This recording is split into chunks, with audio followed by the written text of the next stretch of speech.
몸에서 흘러나오는 것은 두 가지입니다. 물과 피입니다. 사람이 칼로 베이거나 어디 부딪히면 피가 나겠죠.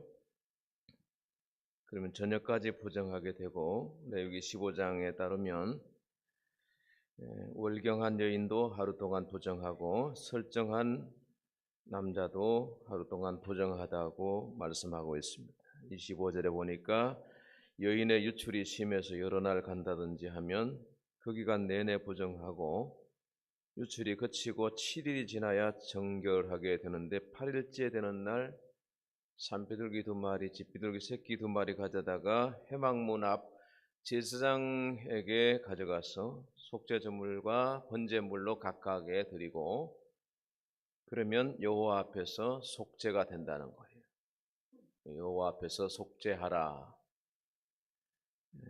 죄를 덮는다, 죄를 없이 한다, 이런 뜻이 되겠습니다. 오늘날 만약 몸에서 피가 나고 물이 불규칙적으로 흘러나오면 우리가 제사장에 갈 것이 아니라 병원 가야 되겠죠. 지혈이 안 되면 응급조치한 후에 119 차량 불러가지고 응급실로 가야 되겠죠. 여인의 유출 매달 있는 일이라 뭐 특별할 게 없습니다. 아무도 이걸 부정하다고 생각하지 않습니다. 다만 좀 몸이 더 이상하거나 그럴 때는 자주 가는 산부인과 가시겠죠. 혈압과 당이 높은 사람들은 자기를 부정하다고 생각하지 않고 뇌졸중이나 당뇨 합병증 예방 차원에서 내과나 신경과 가서 약을 타올 겁니다. 근데 왜 레위기 15장은 사람 몸에서 뭔가 흘러나오는 것을 부정하다 그러고 비둘기 잡아라, 비둘기 새끼 2마리 잡아라, 그걸 속죄 제물로 번제물로 드려라, 이렇게 말씀하실까요? 우리가 알아야 하는 것은요, 성경이 무슨 건강 진단이나 보건 의료를 위해서 쓰고 있는 것이 아니고, 성경은 시집도 아니고, 성경은 소설책도 아니고, 과학책도 아니에요. 레위기 15장이 사람 질병이나 그 처리에 대해서 쓴 거라면 벌써 옛날에 레위기는 성경에서 찢어버려야 되겠죠. 의학이 이렇게 발달한 시대니까. 근데 레위기는 모세 시대로부터 지금까지 예수 그리스도의 부활과 십자가 사건을 거쳐서 3500년이 지난 지금까지 효력이 있다 이 말이죠. 만약에 오늘날에도 이 성경이 읽어도 은혜가 안 되고 이것이 하나님의 말씀인가 그렇게 생각한다면 우리는 오해하고 있는 겁니다.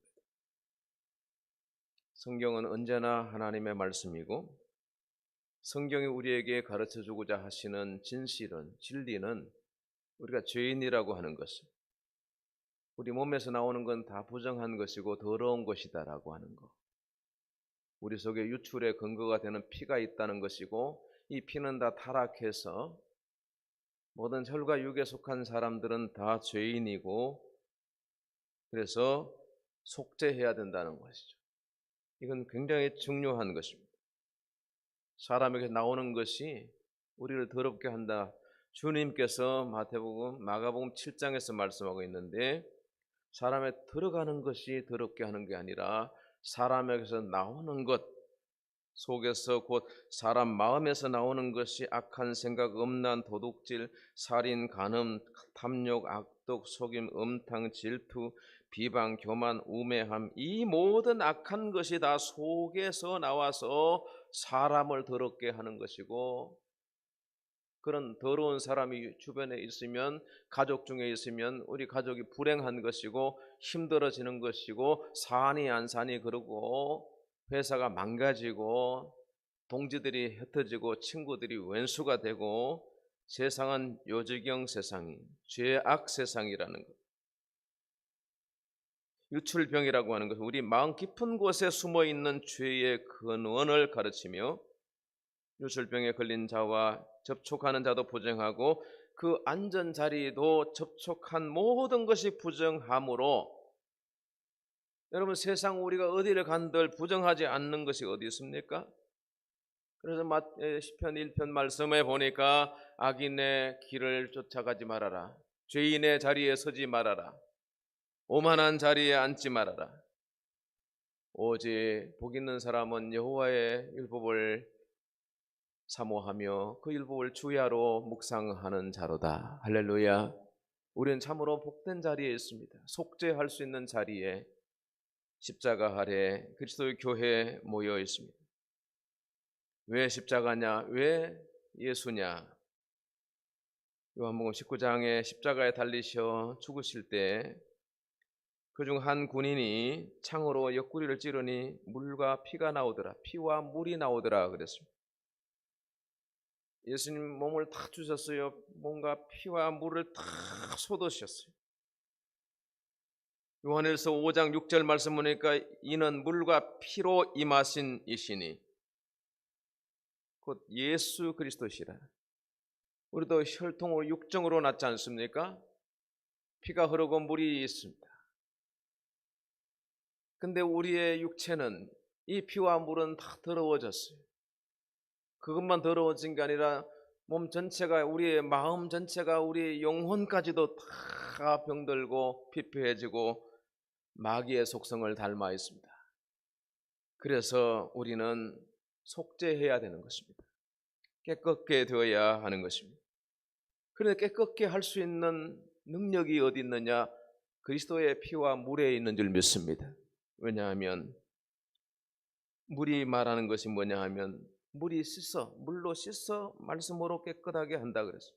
에베소 5장 26절에 물로 씻는다는 얘기는 세례를 뜻하죠. 우리 세례 받았지 않았습니까? 세례 받은 성도 여러분 거룩하십니까? 세례 받고 하나님의 자녀 되었으니까 거룩한 백성이 되었습니다. 그러나 거룩은 매일매일 씻고 닦고 깨끗이 해야 거룩해지는 거예요. 여러분 새집에 들어갔었어, 이사 가셨어요. 새집에 좋아요. 그런데 여러분 며칠 설거지 안 하고 개수대에 설거지 쌓아놓아 보세요. 곰팡이 피고 냄새 납니다. 쓰레기를 매일 밖에다가 분리수거하는 이유가 뭡니까? 집을 청결하게 거룩하게 하기 위함이죠. 우리 마음은, 우리의 영혼은 어떻게 깨끗해지나요? 어떻게 속죄함을 받을 수 있을까요? 세례 받았으니까 다 되었습니까? 말씀으로 깨끗하게 하사 거룩하게 하시고 할렐루야. 디모데전서 5장 4장 5절의 말씀 보니까 하나님의 말씀과 기도로 거룩해진다, 깨끗해진다 그랬습니다. 직분 가지고 천국 가는 게 아니에요. 예수 믿은 경력 가지고 하나님 앞에 가는 게 아닙니다. 그만한 경력이 있고 직분이 있으면 말씀으로 거룩하게 깨끗하게 하여야 할 줄로 믿습니다. 그리하여 거룩한 백성이 되어지고 그리스도의 신부의 자리에 나갈 수 있는 것입니다. 피의 효력은 뭘까요? 요한일서 1장 7절 읽어봅시다. 그 아들 예수의 피가 우리를 모든 죄에서 깨끗게 하실 것이요. 아멘. 다시 시작. 그 아들 예수의 피가 우리를 모든 죄에서 깨끗게 하실 것이요. 정결하게 하는 셈이, 찬송 한번 불러볼까요? 정결하게 하는 셈이 나의 앞에 있도다. 성령께서 권고하심 죄 씻으라 하시네. 찬양하리 찬양하리 죽임당한 어린 양 주께 영광 돌리어라. 우리 죄를 씻어주셨네. 할렐루야. 레위기 15장 설교 끝났습니다. 제가 레위기 설교를 강해 설교를 하기로 생각을 하고 시작을 했는데 15장에 와서 읽어보니까 이게 일단 은혜가 안 되고 성도들이 이해가 안 될 것 같아요. 나랑 무슨 상관? 이런 생각이 우선 들 것 같죠? 그러나 친구들 모였을 때 한번 물어봤습니다. 목사님, 레위기 15장을 설교해야 될까? 그랬더니 시작했으니까 설교해래. 쥐가 설교하는 게 아니니까 쉽겠지 말은. 설교해 보려니까요. 이게 설교집도 없고 그런데 순서상 설교를 해야 될 것 같아요. 왜? 굉장히 중요한 거예요. 읽어보니까. 읽을수록 중요해요. 왜? 속죄에 대해서 말씀합니다. 속죄하라. 죄 씻으라 하시네. 이걸 어디서 가르쳐 주나요? 동사무소에서 광고하나요? 국가에서 안내를 하나요? 공지문이 오나요? 죄 씻으라 하시네. 속죄하라 하시네. 얼마나 중요한 건가요? 물과 피로 된 인생이고 혈과 육으로 난 인생이 죄 씻지 않으면 어떻게 되나요? 죄의 혈육이 얼마나 큰지 몰라요. 죄를 그냥 두면 어떨까요? 죄가 있으면 하나님이 듣지 않으시는, 하나님이 우리를 충돌하시는데, 그 사건이 레위기 16장에 나오는데 이게 무시무시한 거죠. 어떻게 죄의 결과가 무엇인가요? 아론이 두 아들 여호와 앞에 나가다가 죽은 후에, 아니 제사장이잖아요. 하나님이 거룩하게 기름 부어서 세우신 제사장이잖아요. 근데 여호와 앞에 나가다 죽었네요. 왜? 죄가 있으니까. 제사장도 죄가 있으면 충돌하시네요. 오늘 만약 구약 시대라면 우리는 아무도 살아있을 사람이 없어요. 예수 십자가를 통과해서 우리가 은혜 받은, 하나님의 은혜 받은 백성인 줄 믿습니다. 그래서 우리가 하나님 생각할 때 자비로우신 분이, 사랑이 많으신 분이요. 어디 하나님은 그렇게만 이해하세요? 하나님 공의로우신 하나님이십니다. 하나님 죄를 싫어하시거든요. 죄인을 미워하시거든요. 죄가 무엇입니까? 빗나가는 게 다 죄요. 세례 받았지만 죄 짓잖아요. 하나님을 얼마나 빗나가서 삽니까? 하루를 살아도, 한 시간을 살아도 얼마나 우리가 우리 고집대로 양같이 무지하게 살아가는 거예요. 말씀대로 살아가요? 하나님의 뜻 붙들고 순종해서 산다고요? 혈과 육의 관성대로 살죠. 내 뜻과 내 생각을 버리지 않죠. 돌이키지 않죠. 내비게이션의 방향대로 수정하지 않죠. 너 틀렸어. 내 뜻대로 가는 거죠. 만약에 그 내비게이션이 진리를 말씀한다면 우리가 수정해서 가야 되지 않겠습니까? 때로는 내비게이션 여자가 틀렸더라고요. 막히는 길이더라고요. 근데 내 고집대로 내 뜻대로 살 수 있어요. 그럼 내비게이터 대신 하나님의 말씀은 그렇지 않죠. 하나님의 말씀이 우리대로 죄 씻으라 하시는데 누가 감히 나 죄 없다고 할 것이에요. 나 거룩하다고 할 거예요. 나 세례 받아서 나 장로요, 나 권사요, 나 은혜 받았어. 전만의 말씀이죠. 회개치 않는 죄는 계속해서 충돌하고 우리의 삶을 불행하게 힘들게 만들죠. 삶이 힘들다고요? 인생 자체가 그런 거예요? 아니요. 하나님 우리에게 주시고자 하는 건 행복이죠. 행복이죠. 평안이죠. 그 세상은 불행한 겁니다. 왜냐하면 세상에 앉는 자리에 가는 곳, 길에다 만나는 사람은 다 죄인인걸요. 속죄가 없는 사람들인걸요.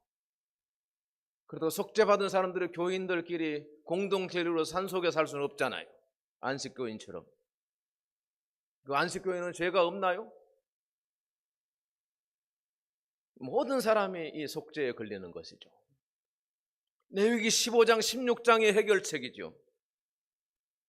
죄를 어떻게 해야 할 것입니까? 제사장도 죽어나가는데요. 왜 죽었나요? 레위기 10장에 가서 우리가 보니까 포도주와 독주를 마시고 하나님의 거룩한 향로를 가지고 성전에 들어갔네요. 몸이 굳어서 죽어서 끌어냈어요. 그러면서 레위기 16장 6절에 말씀하시죠. 아론은 자기를 위한 속죄제의 수송아지를 드리되 자기와 집안을 위하여 속죄하라. 자기와 집안을 위하여 속죄하라. 여기 안 걸릴 사람 어디 있습니까? 나를 위해 속죄하고 집을 위해서 속죄하고 여러분의 자녀들은 속죄를 어떻게 하나요? 우리의 부모님들은 어떻게 속죄하시나요? 1년 내도록 가도 새벽기도 한 번 안 나오는데 어떻게 속죄가 될까요? 어떻게 주일 예배도 안 드리는데 속죄가 되나요? 말씀과 기도가 없는데 어떻게 속죄가 되나요? 그냥 힘든 채로 살아가는 거죠. 1학년, 2학년, 6학년, 7학년, 8학년이 되는 거죠. 세상 사람들이 다 그렇게 살죠. 그러나 우리는 달라요. 우리는 홍해를 건너서 세례를 받아. 홍해 곧 세례예요. 물 곧 세례죠. 성령 안에서 우리가 세례 받았어요. 할렐루야.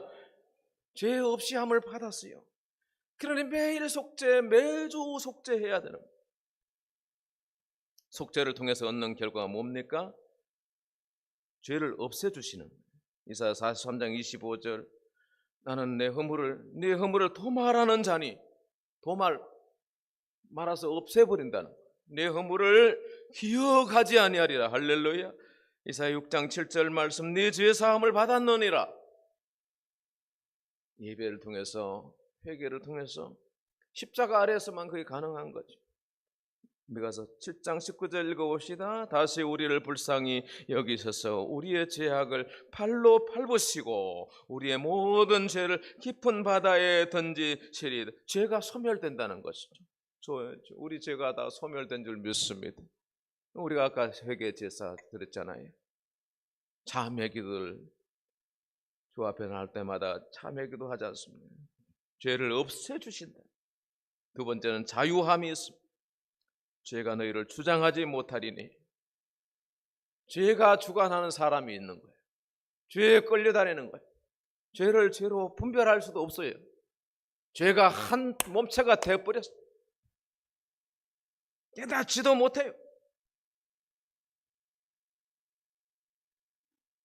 의가 우리를 주장해서 살아가는 삶이 되어야 하겠죠. 할렐루야. 말씀이 우리를 이끌어가는 삶을 살아야 되겠죠. 목적이 이끄는 삶을 살아야 되겠죠. 그래서 매일매일 하나님의 말씀이 우리를 가르치시고 인도해 주시는 거예요. 여호와 나의 목자시니 내가 부족함이 없다. 다윗이 고백하잖아요. 다윗은 하나님을 최우선 두고 말씀의 이끄심을 따라서 목적이 이끄심을 따라서 살았던 것입니다. 히브리 2장 14절 15절 말씀. 우리가 혈과 육에 속했는데 15절 읽어보실까요? 또 죽기를 무서워함으로 한평생 매여 종으로 사는 모든 자들을 놓아주려 하십니다. 십자가의 효력이에요. 속죄함을 받은 우리가 죽음을 이겼다는 거예요. 한평생 매여 종으로 사는 모든 자들을 자유케 해주셨다. 주님이 우리에게 베푸신 은혜. 세 번째, 승리의 생활. 57절 우리 주 예수 그리스도로 말미암아 우리에게 승리를 주신 하나님께 감사하노. 승리가 어디 있느냐? 죄가 세상을 이기 승리더라. 죽음이 세상을 왕노릇하는 세상입니다. 그러나 죄를 이기는 능력 예수 그리스도 우리에게 그 믿음의 승리를 주시는 줄 믿습니다. 이와 같이 우리 죄를 대속하고 우리를 자유케 하시고 승리케 하신 예수 그리스도를 나타내는 중요한 예표가 오늘 16장에 소개되고 있는데 염소 두 마리예요. 16장 7절 두 염소를 가지고 회막 앞에 나와라. 두 염소를 놓고 제비를 뽑아라. 추첨을 해라. 하나는 여호와를 위하고 하나는 아사셀을 위하여 드리라. 그러니까 여호와를 위하여 뽑힌 것은 속죄 제물이 되는 것이고 피 흘려서 죽임 당하고 이렇게 불태워져서 하나님께 드리는 속죄 제물이고 10절 아사셀을 위하여 제비 부분 염소는 산채로 앞에 두었다가 그것을 속죄하고 아사셀을 위하여 광야로 보낼지니라. 이 아사셀은 타락한 영혼이라는 뜻이거든요. 아사셀 염소로 제비 뽑기에 당첨되면 제사장은 염소 머리에 죄를 전가하는 안수를 하죠. 하나님 저들이 불의를 범하고 불법을 행하고 죄를 지었나이다. 그 죄를 이가 맡겠습니다. 그리고 죄를 전가해요. 안수가 성령의 기름 부으심의 안수가 있고 그 마귀 안수가 있거든요. 그래서 안수 함부로 받는 게 아니, 이게 죄를 전가하는 안수를 아사셀 염소에게 해가지고 광야 무인지경으로 보내서 맹수에게 찢겨 죽게 하는, 이게 아사셀 희생 제물이에요. 염소 한 마리 보여드리겠습니다. 이게 홀만 헌터의 속죄 염소라는 작품입니다. 이 홀만 헌터가 성경을 읽다가 레위기 15장 16장을 읽다가 예수 그리스도 이 아사셀 염소 대신 예수님을 묵상하다가 이 염소를 찾아서 이스라엘 땅에 왔습니다. 유대 광야를 지나서 저 뒤에 보이는 게 사해 바다거든요. 그 사해 밑에는 소돔과 고모라가 묻혀져 있다고 그래요. 소금 성분이 최고로 많은, 지구상에서 가장 염도가 높은 바다. 유황 성분이 냄새가 아주 고약합니다. 얼마나 지독한 바다인지. 저 바다 위에는 수영 못하는 사람도 그냥 뒤로 누워서 신문 봐요. 그만큼 이상한 바다인데 그 밑에 죄악의 소굴이 심판받은 소돔과 고모라가 있어. 저 뒤로 보이는 산맥이 아파리치 산맥인데 태양은 떴지만 전체적으로 어둠이 드리운 상태, 한 마리 순념소는 너무나 왜소하고 처량한 모습으로 서 있는데 그 뒤에는 여러분 볼 수 없습니다만은 맹수에게 찢겨서 백골이 된 염소의 잔해가 있습니다. 이게 바로 홀만 헌터가 레위기 16장을 묵상하다가 성지에 가서 찍은 속죄의 염소예요. 염소 사진 계속 보여주세요. 염소 사진을, 이 염소는, 이 아사셀 염소는 예수 그리스도를 상징합니다. 베들레헴 여관에 묵을 곳이 없어서 말구유로 쫓겨난 예수 그리스도, 헤롯의 칼을 피하여 애굽으로 피난 가신 아기 예수, 유대 변방 갈릴리 나사렛에서 목수로 다니면서 고단한 생을 사셨던 청년 예수, 요한에게 세례를 받으신 후에 광야에서 시험 받으시던 예수, 겟세마네 동산에서 밤이 맞도록 기도하셨으나 한마디의 응답도 받지 못한 버림받은 예수, 홍포를 입으시고 가시 면류관 안에 머리 찔린 채 피 흘려 십자가를 지시고 두 손과 발에 못 박혀서 십자가 위에 처절하게 죽어가시는, 그러면서 아버지 저들의 죄를 사하여 주옵소서. 내가 목마르다. 다 이루었다. 아버지 내 영혼을 아버지의 손에 부탁하나이다 외치셨던, 소명을 다 이루신 그분이 저 광야 무인지경으로 내몰림을 당한 아사셀 염소라는 겁니다. 우리가 구원받은 것, 우리가 오늘의 이 행복한 삶의 자리에 있는 것, 누군가의 희생과 수고에 따른 것이죠. 예수 그리스도 우리를 구원해 주셨기 때문에 최고의 영광이 하나님께 있습니다. 우리는 우리의 것이 아닙니다. 주님이 값으로 사신 것이죠.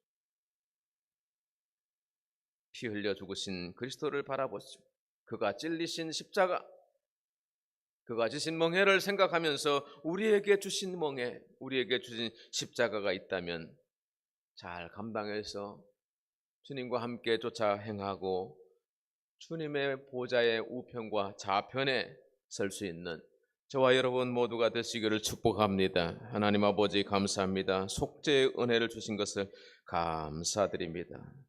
죄 속량을 받았으니 다시는 죄를 짓지 않고 죄 근처에 가지 않고 죄인의 길에 죄악의 자리에 앉지 않게 하여 주시고, 그럼에도 불구하고 죄 짓는 인생인데 늘 말씀과 기도로 속죄함을 받게 하여 주시고 성령으로 우리를 덮어 주셔서 우리를 기름 부어